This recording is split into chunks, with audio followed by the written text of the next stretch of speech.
Some of my bosses like వాళ్ళు నాకు తీసుకెళ్లిపోయేవారు ఒక హోటల్ రూమ్ వరకు. ఓకే, వాళ్ళు ఉన్న గర్ల్ ఫ్రెండ్స్ ని వాళ్ళు పిలిపించేవారు. ఓకే, వాళ్ళు గర్ల్ ఫ్రెండ్స్ ని తీసుకెళ్లిపోయేవారు పైకి. అండ్ నేను బయట నుంచుని వీళ్ళు ఇప్పుడు బయటకు వస్తారు, ఇప్పుడు బయటకు వస్తారు, ఇప్పుడు బయటకు వస్తారు, ఇప్పుడు బయటకు వస్తారు, ఇప్పుడు బయటకు వస్తారు. కొంతమంది అయితే ఓకే 5-10 నిమిషాల్లోనే బయటకు వచ్చేసేవారు. కొంతమంది అయితే ఒక్కొక్క రోజు బయటికి రానివారు. అంటే they used to not come and I still have to eat outside because I get paid for it. And I used to even ask the person in like who was my maid, the main person, why are you sending me ఇలాంటి పనులకి?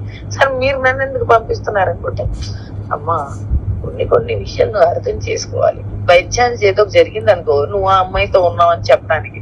నేను చెప్పాను, sir ఎంత పెద్ద sketch చేస్తున్నారు sir నా వెనకాల. అంటే నేను అమ్మాయితో ఉన్నానంటే రేపు నన్ను కూడా బుక్ చేస్తారు సార్ అంటే ఏముండదమ్మా, ఏముండదు. So you know I've seen men who have exclusive money. వాళ్ళకు ఒకటే కొన్ని వీక్నెస్ ఉంటాయి. They only want women. భయ్యా ఈ ఆడియో లీకులు అయితే ఒకదాని వినాక ఒకటి అక్షరాన్ని అయితే రిలీజ్ చేస్తుండో, ఆడియోలు ఒకటైనా ఒకటి బిగ్ ట్విస్ట్ లాగా ఉన్నాయి.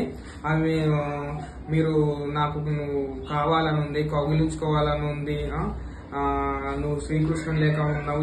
ఈ ఆడియో లీకులు వింటుంటే వేరే ఉంది. అసలు అమ్మాయి అంత మాట్లాడిన అమ్మాయి నా పైన రేప్ చేసిన అవన్నీ కేసు పెట్టవలసిన అవసరమే లేదు.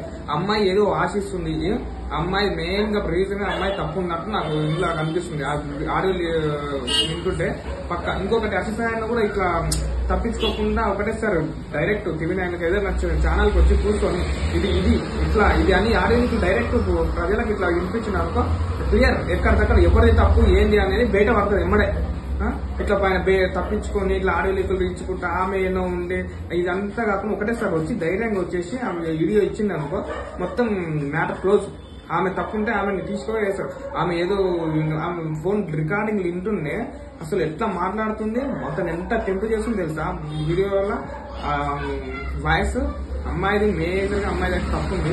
కాకపోతే అమ్మాయి మళ్ళీ రిటర్న్ కేసు పెట్టి ఏదో ఆమె అనుకున్నది కాలేదు, ఆశించింది కాలేదు అని చెప్పేసి పెట్టినట్టుంది. ఇతను అక్షయ్ ఆయన ఇద్దరు వచ్చి డిబేట్ లేక కూర్చొని పెట్టి మాట్లాడితే అప్పుడు పర్ఫెక్ట్ ఇద్దరు కుదురుతుంది. ఇదంతా ఇట్లా దాగుడు మూతులు దండారుకోయేలాగా ఉంది ఇప్పుడు అంత కథ. ఆయన ఎక్కడ ఉందో ఈయన ఎక్కడ ఉండరు, మధ్యలో ప్రజలు ఆమె ఎక్కడ ఉందో ఏందో వీడియో ఆడియో లీక్ వస్తాడు, ఈయన ఎంగేజ్ చేస్తాడు, ఇంకేదో వస్తాడు. మనము పిచ్చోళ్ళకి మనం ఒకటే ఎగబడ్డాం టీవీలో కానీ మెయిన్ గా ఇద్దరు వచ్చి కూర్చుంటే ఆ వార్త అనేది క్లోజ్ అవుతుంది. ఓకే.